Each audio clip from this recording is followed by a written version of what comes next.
Though silver has done something a little bit weird today, it's not becoming as uncommon as we may think. But it does tell us something about silver and how it's not really as related to gold as we had thought it was. I'll talk a little bit about that as we explain and explore.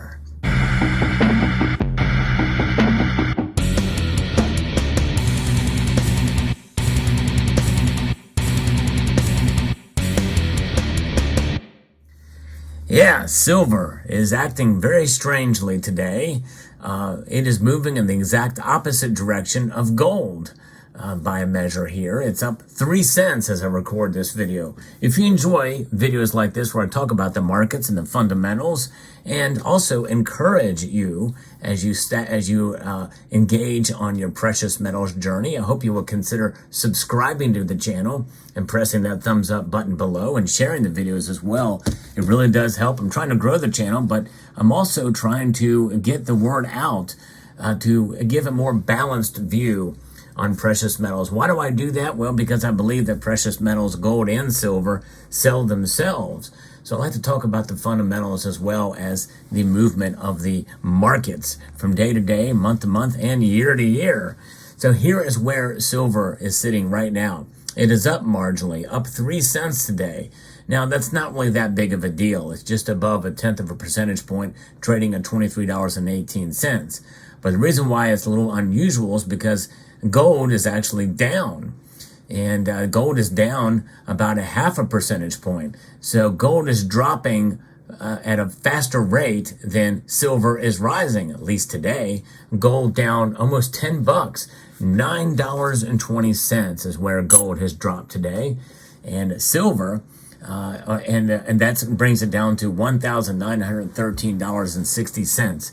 1913, and that is the year that the Federal Reserve System came into being on December the 23rd. Yeah, they passed it, that legislation near a holiday. Kind of crazy indeed. But there's where we sit with gold and silver's prices. Now, the reason why it's important to note this is because I posted a video recently talking about, it's fairly controversial, how silver is not undervalued or underpriced compared to gold.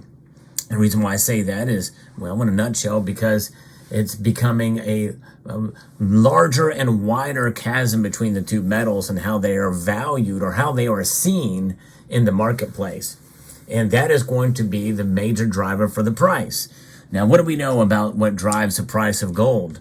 Well, typically it's the dollar index. And the dollar index is actually up today. It had reached a fairly high number of 105. It's down from that, but today it is up over 1/10 of a percentage point to 104.69. And crude oil is also up $1.59. It's at $88.88 now. So those are some of the drivers, as well as the bond yields. And whenever the dollar is strengthened, that typically puts pressure on gold and silver. And that's exactly what we are seeing here today, at least with gold, but not with silver. Silver's defying the odds yet again. And I'll explain a little bit more about what's going on there. Now, tomorrow we are going to get some numbers. We are going to get some numbers from the Consumer Price Index. It'll be come out fairly early in the morning.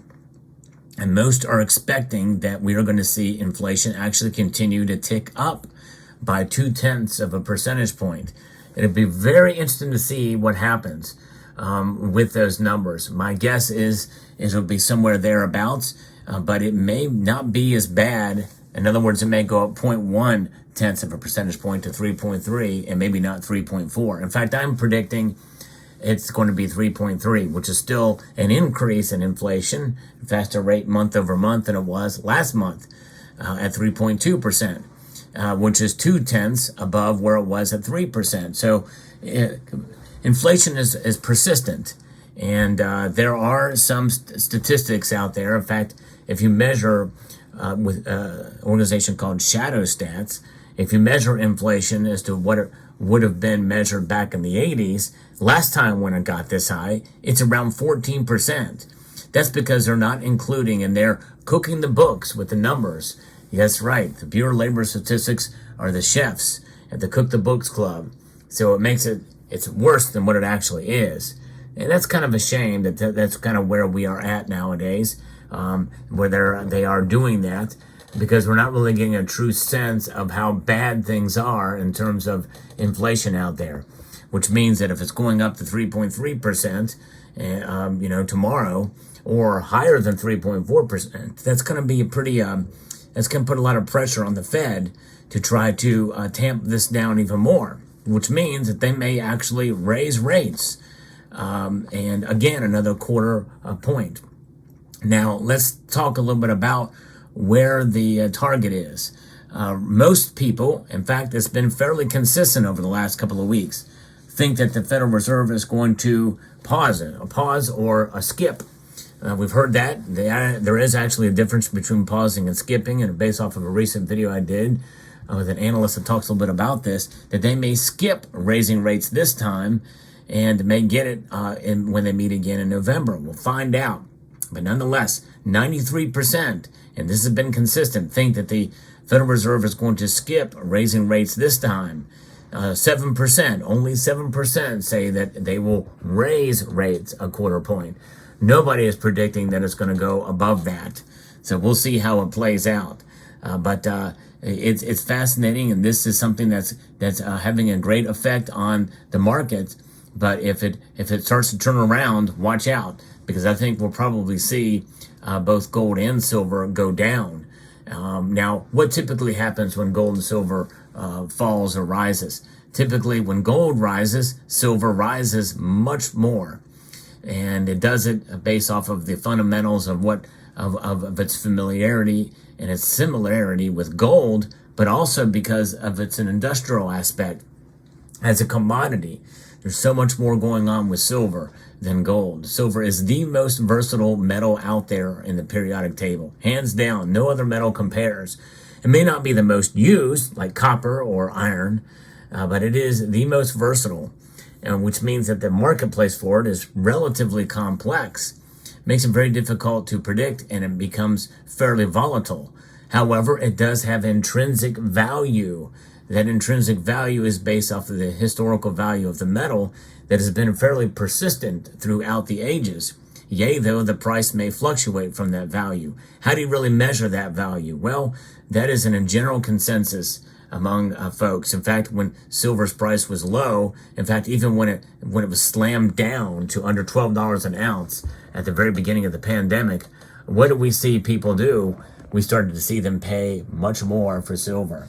The premiums increased in the metal. And by the way, you may have noticed as you watched your screen there that $5 gold coin went from being reverse proof to becoming proof. Yes, indeed. This is a quite little visual trick that we have going on here. Who would have thought that this would happen here? But indeed it is happening. Reverse proof to proof. This is why it's good to watch these videos, because you never know what can happen there as we continue to navigate the markets and try to make sense of them. And also try to make sense of what we see with our eyes, the illusions that come through from becoming a proof coin to a reverse proof coin in an instant. But here we go. As we navigate these markets, we see what's going on. But the fundamentals do not change. And in spite of how the market looks at silver, silver is acting strange, is doing something strange. But it's been fairly strange for quite a while, because as I posted in my video that it is not undervalued, and I still struggle with that concept, as I was referencing someone else in a piece there. I still think it's somewhat undervalued myself personally to a degree, independent of gold, by the way. I just think it's undervalued because it is such a valuable metal to so many different aspects. And I do think that we are going to see sooner or later with this, with the demand outstripping supply, that is going to be reflected in the price in due course, which is why I'm sticking with my prediction of $28 silver by the end of the year. As we move closer to that, I very well could be wrong on that again, but I have been correct on certain aspects of silver's price and movement at a smaller scale. And in fact, I predicted this late summer slump, and we are indeed in it, because silver is barely holding on to $23 an ounce. But it's fascinating, and I think no matter what, whether I'm right or wrong, any purchases that you make should not be based off of what I or anybody else says in this community, because things can change in an instant, just as they have right now. In fact, silver is now down 1 cent in the matter of an instant, just like this coin going from reverse proof to proof. Well, so has the silver price moved down 1 cent, but it's moving down at a much less of a pace than gold, and gold is now down $9.30. So there is that. So very interesting and fascinating to see how these markets move. And silver is kind of trading much as the case with platinum and palladium. They're actually up over 1%, both of those metals. But we also take a look at copper, and copper has moved down marginally.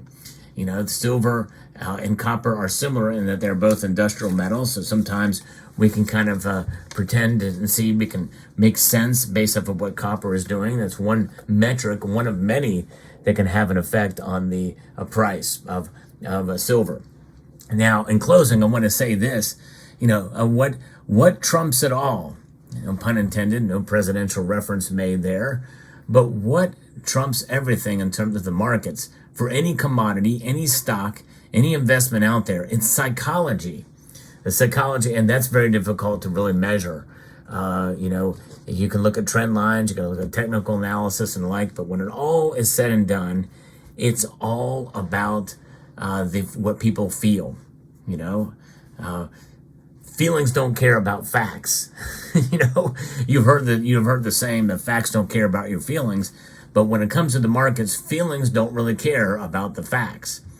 And that is the fundamental aspect which makes the price so hard to predict and over the course of time. So the thing that I want to encourage you as a stacker out there is just to hold on, hang on, and see what happens. We're in it for the ride together. Silver will never go down to zero. It will always maintain some value, and the price will be reflected in part, in parcel to that, whether or not you think it's undervalued or not. So let me know what your thoughts are in the comment section down below. Hope you found this video informative, insightful, and educational. And I want to extend a multitude of gratitude to each and every one of you for taking the time to watch, and to encourage you to please rate, share, comment, and subscribe.